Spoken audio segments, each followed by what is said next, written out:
What's up? Welcome back. This is another rideshare experience video, number 5, part 5. And I'm the Zim. Welcome to the Zim video. I am an artist and musician from Seattle, Washington, currently living in San Diego. And I'm using Lyft as a way to make ends meet while I work on my other artist and musician stuff. I'll tell you about it at the end. But let's get started. I like to do just a little rundown of what I'm going to talk about. First, I'm going to show you again how much I made this week, my star rating, saga, Lyft Perks today. I'm going to talk about Lyft Perks, 18 or older driver, or younger I should say, passengers, changes to the Lyft map, and then I'll close it out with some thoughts. But so let's get started. So here you go.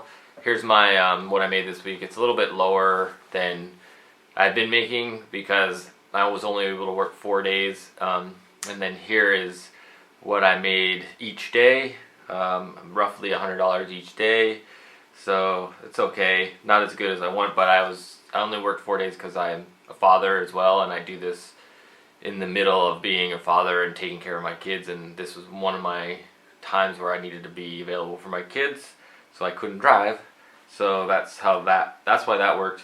Here's my star rating. I'm sitting at a, what I think, a 4.91 right now, which is okay. It's fluctuated. It got up last week. It got up to 4.93 was it got up to. So I don't know. Trying to do my best to get that back up to a 5-star solid, but we'll see. I'm not sure. I wish they told you. Well, here's my bulk email, like of all the ratings. The last email of all the ratings I got in the last cycle they send out. I wish they told you why the lower ratings were happening, or which level of 4 or below you got. Is it 1 star or 2 stars or 3 stars or 4 stars? But they don't. They just tell you 4 or below. Most of them, in this last one, I had 81 ratings that were 5-star, and then 6 that were 4-star or below. So that's how that one worked out. So as well as you can see, well, let me put this one back up here. There's a, what is it, the acceptance rate is at 97%. And the only reason that my acceptance rate is below 100% is because of the 18 years old issue that's kind of going on with Lyft right now. There's no way for the driver at this point to note that a passenger was 18 years or younger, and I've been asking more often. I've probably taken a few rides that were 18 years or younger, and I probably still do because the passengers will lie, but that's whatever. I just ask and they say yes, and then I take them. If they say no, I say you're not allowed to use it, and everyone that says, well, I've been using it for a while, and it's like, well, you're not supposed to. So Lyft, I would like to see Lyft put in an option where the driver can go not 18 years old, click the button and say, and hit that, something like that, something to note that should not reflect negatively on your acceptance rate. Because what happens to me, every time I've rejected someone because they're 18 years old, they then request again, and I get that request again. And so I just let it pass through. I don't accept it. So, and then that negatively impacts my acceptance rate.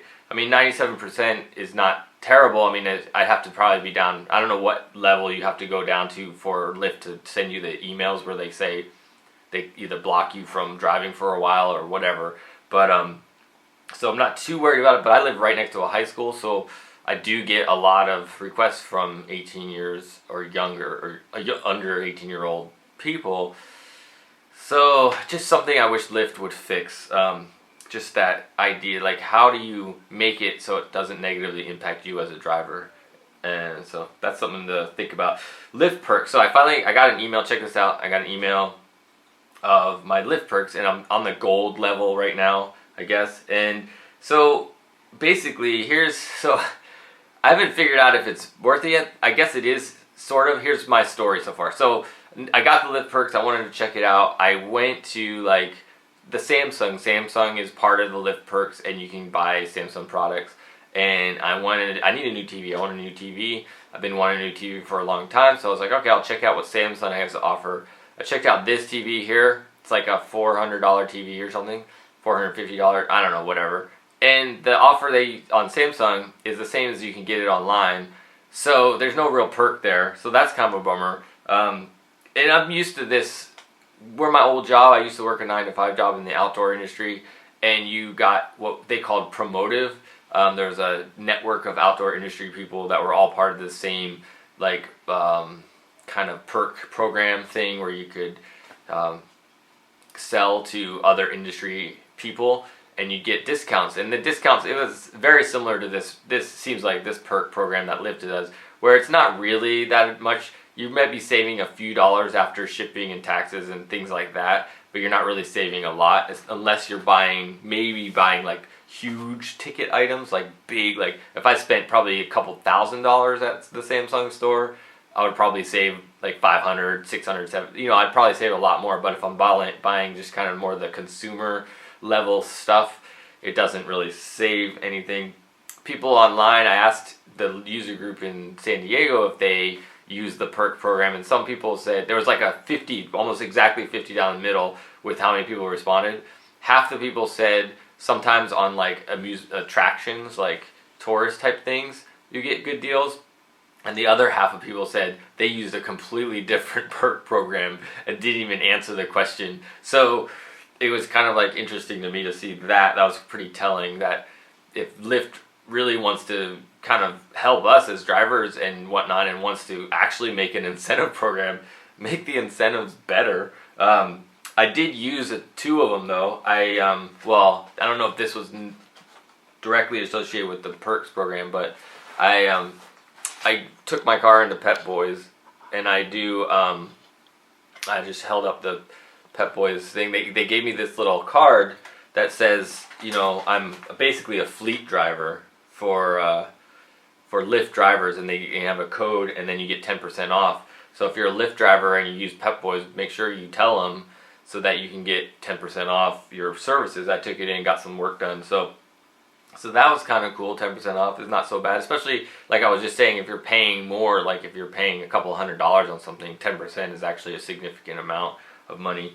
So that's good. And then also, I used it for budget rent-a-car. I'm flying to Seattle soon, and I had a rental car through Alaska Airlines, and it was the best deal I could find was from Fox Rental Cars. It was about $300.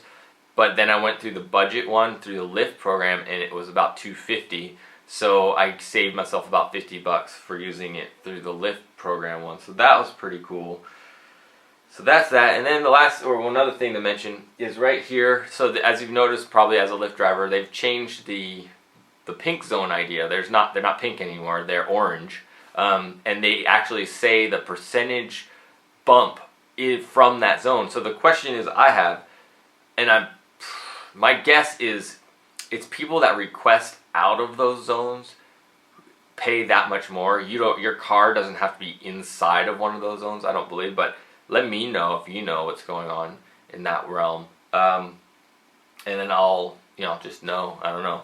I'm frequently around a prime time zone, but I never am inside of a prime time zone. So, and who knows?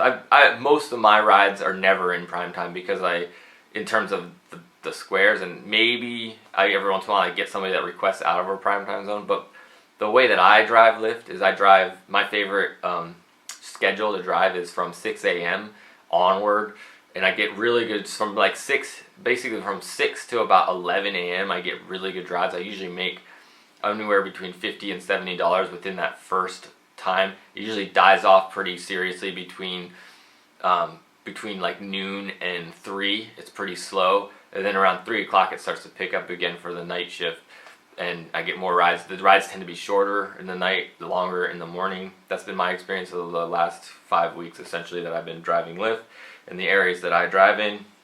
I refer back to old videos to see more about that. So that's basically all I have to say this week. What I wanted to mention, I should have mentioned this on the top, is these videos aren't necessarily intended to be advice. They're just more intended to be my experience, and I do get wrapped up in this idea. I do think I have good ideas, so I do maybe present it in this idea of being advice. If you think it's good advice, great. If you don't think it's good advice, hey man, it's no no whatever problem, because you don't, I mean, it's free, it's just whatever, it's YouTube, you know how it works. So cool. I've had one this last week. Basically why I bring that up, this last week I had 2 people, one person share this content saying, hey, check this out, I guess in the sense of this is good advice. One person say, I'm not buying it, kind of like, what does this guy know for only driving 4 weeks or whatever at that time? And I'm like, well, maybe I don't know much, but I have been doing it solid for 4 weeks. So, and I drive, I think, more. I mean, there's people that have been driving for months that haven't had as many rides as I've had so far. So it's just what I do, because I'm making this is kind of my full-time job right now. It's what I'm making my living off of. And I'm up to, like, I forget, you probably saw the number there, but 435 to 50 rides. I forget what number I'm at so far. So that's that. If you are looking to become a Lyft driver, use this referral code if you want. It'll give us both a little money. I know it works in San Diego area. I'm not sure if it works nationally, but you can try it out if you don't know anybody else that has a referral code. Kick that in there and see what Lyft tells you. And then that'll make us a little bit more money, the way the Lyft works, the way they're doing it. And then also, just wanted to mention as well, what I do, one of the main things I'm doing when I'm not driving is creating a product, and this clutch purse I do is one of the main things I do, besides being a musician and a podcaster, which all the links to will be in the description of this. But if you want to check out what I'm doing, it's Alexander Thomas on Etsy. There's one there too. But what I'll do for you for watching this video, if you want a purse, if you want a handmade product by me, I make them in this with the sugar skull, and I make them just with nothing, just blank.